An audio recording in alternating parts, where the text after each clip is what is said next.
Kitab Nabi Amos. Amos adalah seorang peternak domba dan pemungut buah ara hutan yang tinggal dekat perbatasan antara Israel di utara dan Yehuda di selatan.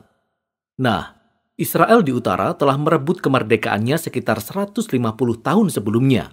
Ingat 1 Raja-Raja 12. Dan pada saat itu dipimpin oleh Yerobeam kedua, seorang pemimpin militer yang sukses. Ia memenangkan banyak pertempuran dan wilayah baru bagi Israel, serta mendapatkan banyak kekayaan. Tetapi di mata para nabi, ia seorang raja yang paling buruk yang pernah ada.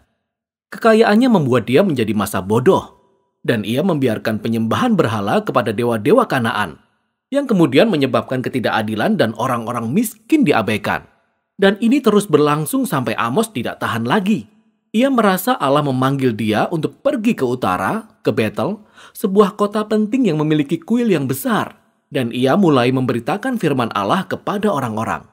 Dan kitab ini merupakan kumpulan dari khotbah, puisi, dan penglihatannya yang disuarakannya selama bertahun-tahun, yang kemudian disusun agar umat Allah dapat memahami pesan Allah bagi kerajaan di utara, dan pesan itu masih perlu kita dengar sampai saat ini.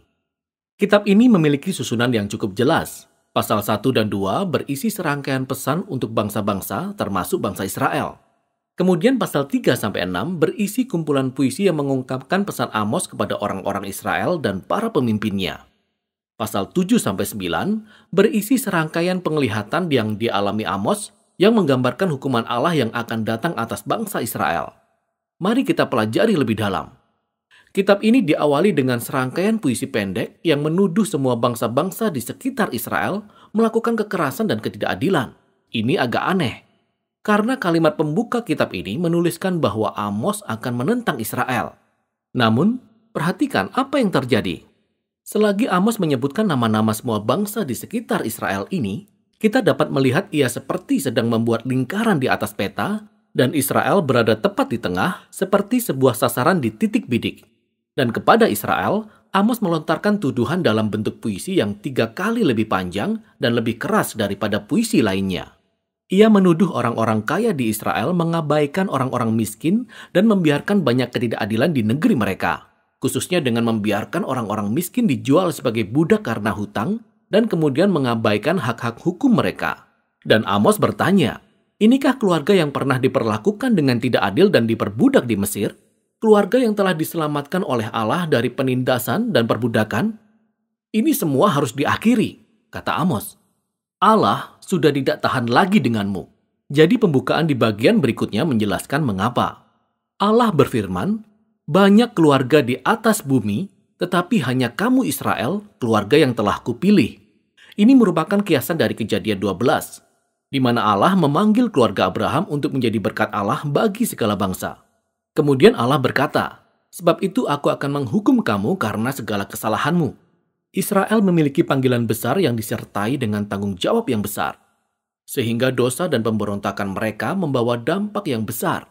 Nah, bagian ini menyatukan banyak puisi Amos, dan kita akan melihat beberapa tema utama yang diulang-ulang. Pertama-tama, Amos terus-menerus membongkar kemunafikan beragama dari orang-orang kaya Israel dan para pemimpin mereka. Ia menggambarkan bagaimana mereka dengan setia datang ke pertemuan-pertemuan agama, memberikan persembahan dan korban, tetapi tidak memperdulikan orang-orang miskin dan mengabaikan ketidakadilan. Dan Amos berkata, itu semua hanyalah kepura-puraan dan Allah sangat membenci ibadah mereka karena benar-benar terpisah dari cara mereka memperlakukan orang lain. Allah berkata bahwa hubungan yang benar dengan Dia akan membawa perubahan pada hubungan lainnya. Jadi Amos berseru ibadah yang sejati itu adalah membiarkan keadilan bergulung-gulung seperti air dan kebenaran seperti sungai yang selalu mengalir. Nah, ada 2 kata yang sangat penting bagi Amos dan juga semua nabi. Kebenaran, atau dalam bahasa Ibrani, sedekah, mengacu pada hak-hak dasar dan hubungan antar manusia yang adil tanpa memandang perbedaan sosial mereka. Keadilan, atau dalam bahasa Ibrani, mispat, mengacu pada tindakan nyata yang kita lakukan untuk membereskan ketidakadilan dan mewujudkan kebenaran. Jadi kedua-duanya harus masuk ke dalam kehidupan umat perjanjian Allah seperti arus sungai yang deras memenuhi dasar sungai yang kering. Tema berikutnya adalah tuduhan Amos yang berulang-ulang atas penyembahan berhala bangsa Israel. Ingat ketika kerajaan di utara memisahkan diri dari Yehuda di selatan, raja mereka membangun 2 kuil baru untuk menyaingi bait suci Salomo di Yerusalem. Dan ia menempatkan anak lembu emas di masing-masing kuil. Ingat 1 Raja-Raja pasal 12.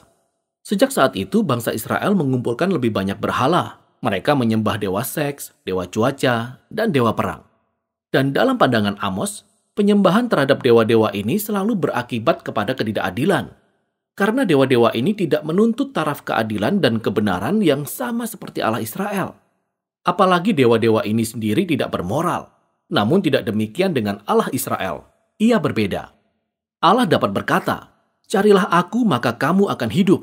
Tetapi setelah itu, ia juga berkata kepada bangsa Israel, "Carilah yang baik dan jangan yang jahat, supaya kamu hidup."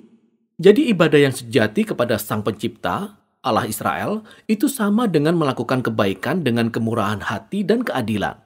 Dan tema terakhir dalam bagian ini adalah, karena bangsa Israel dan raja mereka telah menolak Amos serta nabi-nabi lainnya, maka Allah akan mendatangkan hari Tuhan, yaitu hari di mana Allah akan mengadili bangsa Israel dengan dahsyat dan mengerikan. Dan secara khusus, Amos menubuatkan bahwa sebuah bangsa yang kuat akan datang, menaklukkan dan menghancurkan kota mereka, serta membawa mereka ke dalam pengasingan. Dan kita tahu nubuatannya menjadi kenyataan. Sekitar 40 tahun kemudian, Kekaisaran Asyur bergerak masuk dan melakukan persis seperti apa yang telah dinubuatkan Amos. Kitab ini ditutup dengan serangkaian penglihatan yang dialami Amos, yang merupakan gambaran simbolis akan kedatangan hari Tuhan. Amos melihat bangsa Israel dihancurkan oleh kawanan belalang dan kemudian oleh api yang menghanguskan. Dan kemudian mereka ditelan seperti buah yang terlampau matang. Dan dalam penglihatannya yang terakhir, Amos melihat Allah memukul tiang kuil berhala Israel di Betel dengan keras. Dan seluruh bangunan itu pun runtuh. Inilah gambaran akan keadilan Allah atas para pemimpin dan dewa-dewa bangsa Israel. Kesudahan mereka pun akhirnya tiba.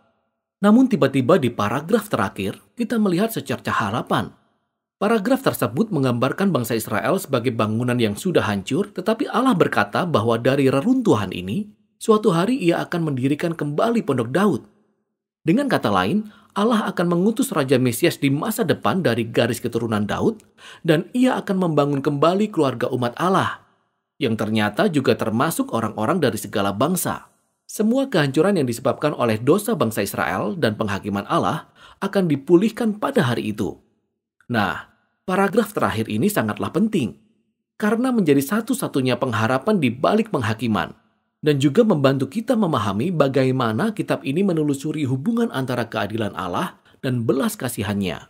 Jika Allah itu baik, ia harus menentang dan menghakimi kejahatan di tengah-tengah bangsa Israel dan bangsa-bangsa lainnya. Namun tujuan jangka panjang Allah adalah untuk memulihkan dunianya dan membangun sebuah keluarga perjanjian yang baru.